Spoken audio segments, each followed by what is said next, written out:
fake voices to avoid having a drop made. Right. So there's all kinds of these folds that come from having the drops as a character on the show, which made it incredibly entertaining. It did, but it also came with some consequences, and the invoking of what was known at the time as the P1 Hornet's Nest. Do you remember the incident with Alex Gordon at spring training? Oh yeah.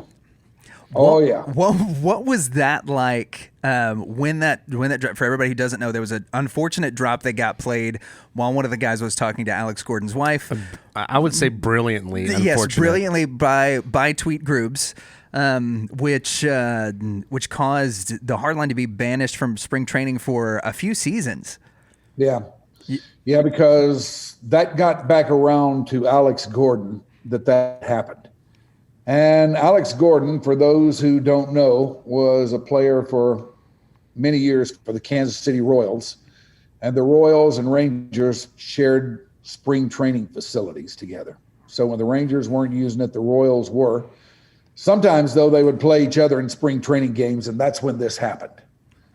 And usually, after a guy was out of the game, or I don't know, sometimes during the game, I can't remember exactly when this happened, but Corby would take the wireless microphone down through the stands and talk to people. And one time he was talking to Alex Gordon's girlfriend or fiance, wife, whatever it might have been. And that's when this unfortunate drop, whatever it was, I can't remember that either, but that's when that was played. Oh, I remember exactly too. What it was. We can't say it. It was the stupid B drop is the one that got played. Yeah. Okay, well, that got back around to her.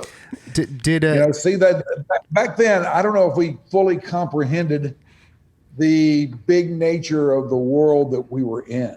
Mm-hmm. We thought we were, you're up there doing the show. For us, a lot of the time it was just talking to each other, We weren't thinking that there were actually people out there listening to it, let alone people from foreign ports that might be listening to it, or people who might know somebody in foreign ports, however that came about. But we found out that, yes, that is indeed the case. And that was one of the first things that kind of emphasized to us what a big world we're in. Mm-hmm. So Corby is the one that, if I remember the story correctly, got called up in front of Rangers management. What conversations did they end up having with you, if any, or was Corby just listen? Just we got to scapegoat? fire Grooves. He's gone. Yeah. No. Did that happen at all? What was the conversation? Well, I was admonished for this, and I was always the one who would go in there and fall on the sword. Good Corby leader. wouldn't do that. I would. It's a good leader.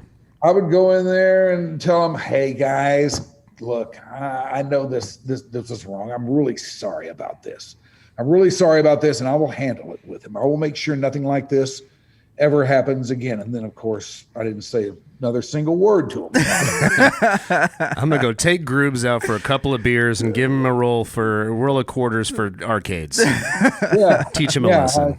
And that's kind of the way that would always come down. There were other incidents with the Rangers. The Rangers were really kind of uptight a little bit at that time. They might still be, for all I know, but as much talk as we gave the Rangers, they weren't willing to push the envelope with us very far.